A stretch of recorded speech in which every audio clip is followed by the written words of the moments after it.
Hello guys, Phoenix61 here with another Skull and Bones video. So I originally wasn't going to do an update video, but once I started playing today, there are some notable changes. Like I noticed right off the bat, I was like, there's like two big things, but I'm like, alright, these are worth showing off. So first off, and this just happened to be when I was recording, but you'd see two players fighting each other in the background. There is no cargo hunt or helm wager, nothing going on. So what it is there's a new PvP mode that you can opt into, and it is right when you're about to set sail here. So if you notice down here at the bottom, PvP flag off. I haven't played with this yet. I haven't done this yet, but this is my assumption, is those guys behind me in the beginning of the video.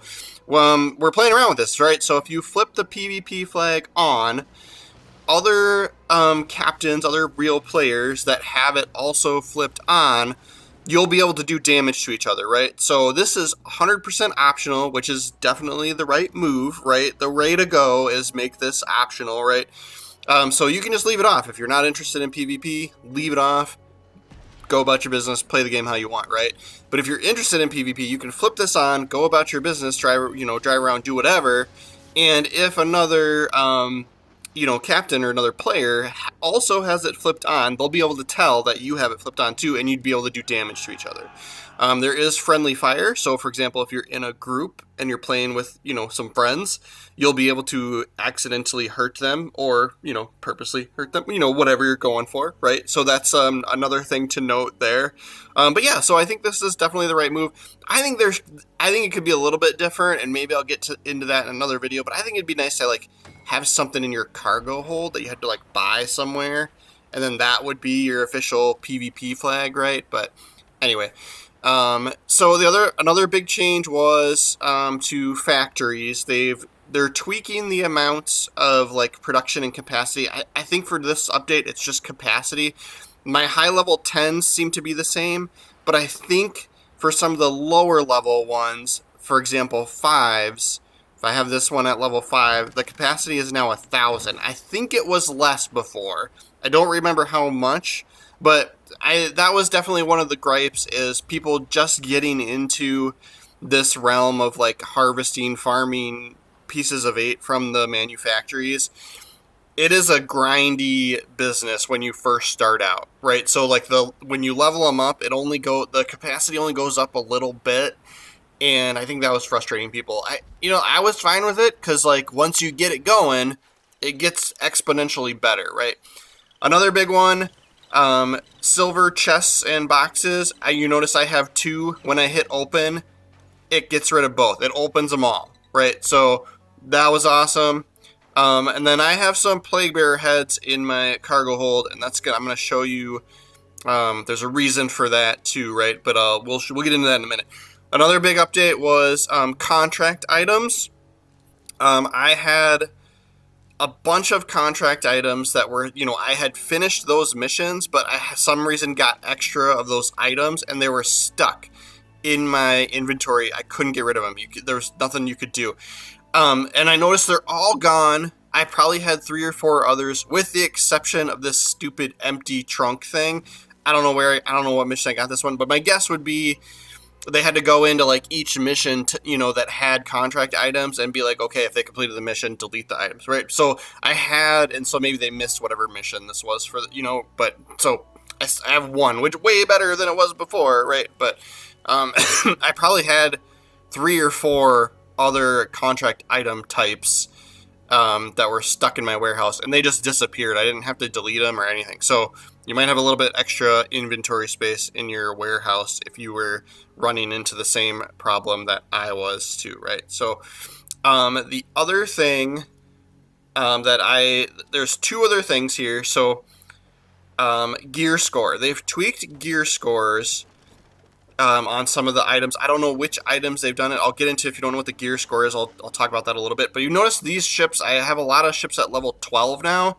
All of them were level 11 before, because there are certain weapon types that I like to use, and that didn't get them up to 12, right? So this is my my Mr. Beaumont, my my Sambook build, right? So I have Zamzama 3s in the front, and then I have fire bombards the rest of the way around the ship. And you notice the gear score is that number in the top right of the weapon card. So the fire bombards 3s are 105. That's their gear score, right?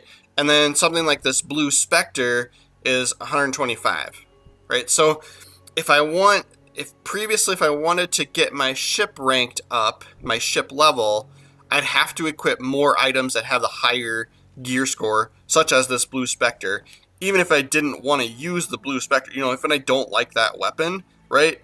So I would have had to have put this on before to get me, or something like it, to get me up to 12, right?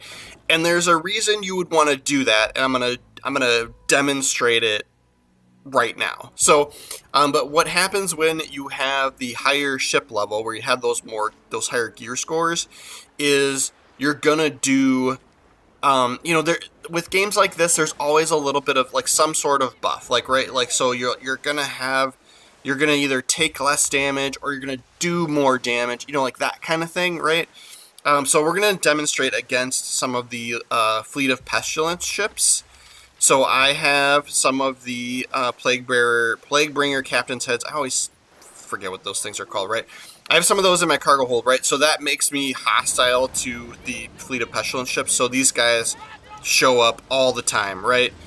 The other thing they did is they did tweak how rockets aim. You can see there's like a white, cylinder shape on the water now. So it's a lot easier to hit ships with rockets now. Before it was like, it was tough. I was going to say impossible, but it was tough to do. But so here we have my fire bombards, right? I'm going to demonstrate with my fire bombards. So notice the damage numbers that we did. It was like 29,000 or 2,900 something, 2,974 or whatever. He is on fire now because I shot him with the rocket. So I'm going to wait for the ablaze effect to go off on him before I shoot him again.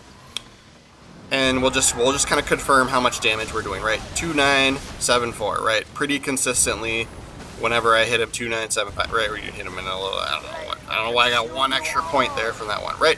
So that's the kind of damage I'm doing when he's not on fire. So with the Sandbook, I have a fire build on this. So if you notice, while he's ablaze, I'm now doing 4,900. So that's just because of my build and the ship, right? It's a fire-focused DPS ship.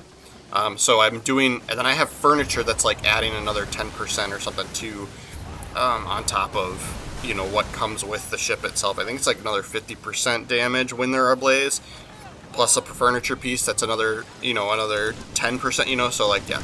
But yeah, rockets, like, easier to aim at ships now, and probably structures too, but I still think there's room for improvement there. I think they probably went with this just because it was a quicker, easier way to fix it and make it better. But I still think that it's a little, there's room for improvement there. I feel like they almost could fire more like regular cannons do or something. I don't know, but, or like, be able to like highlight, when I'm over a ship, that white space should show red or something, something, right? Okay. But so what I'm going to do, I'm going to get in the, Badar. So this is like your starter ship. The first one you can build, right? And all I'm going to do is equip the same Fire Bombards 3, and I'm just going to put them in the front spot. Okay, Fire Bombards 3. So it's the same weapon that I was using before. Gear score on it's 105. And you'll notice my ship level is only 2, right? And we're going to go out, and I'm going to go and fight the... so I still have the... we're going to open all chests at once, right? All right. We're still have the Plaguebringer heads in our cargo hold, so we'll still attract Fleet of Pestilence ships pretty quickly here. All right, I'm going to repair, so I'm full on health, right? Let's go. So you're going to notice, so same exact weapon, and this is why gear score was so important before. So, and the way that I had my Sandbook and all my other ships laid out, none of them were 12. They were all gear score, or, the ship level, after adding up the gear score, was all 11s, right? So I was a little bit disadvantaged just because of the weapon types that I was choosing, right? So that was the problem. So now it bumped them up from 11 to 12, and now I'm cooking with gas, whatever you want to call it, right? But so here now I've got a level 2 ship, same exact weapon. I'm going to show you what kind of damage we do to the same exact enemy, right? So this is another Plague Fleet of Pestilence ship, and you can see he's a level 10, and he's red now to us because we're only a 2. Actually, it's got a skull or something in there, right? So notice how much damage we do when we hit him with one of these. 425, right? So we were doing base before was 2,900 something, right? So that is the reason you would want to get your ship up to a 12 right before, right? So I'm not sure. I think with PvP, they did have in the comments that that your ship level doesn't matter. But maybe don't quote me on that. Play around with it, right? Play around with that. But for these types of activities, PvE, and yeah, we're gonna go down real quick against that guy, right? But yeah, for these types of activities, it makes a huge difference. I'm not sure about the other like PvP activities, like Helm Wagers and cutthroat cargo hunts and stuff. So those might still your gear score might still affect those. But I think for the just roaming PvP, I don't know. I should just stop talking about that because I'm not sure. But like I'm just not a huge fan of PvP, so that's why I wasn't digging into it very much. But go check out the patch notes.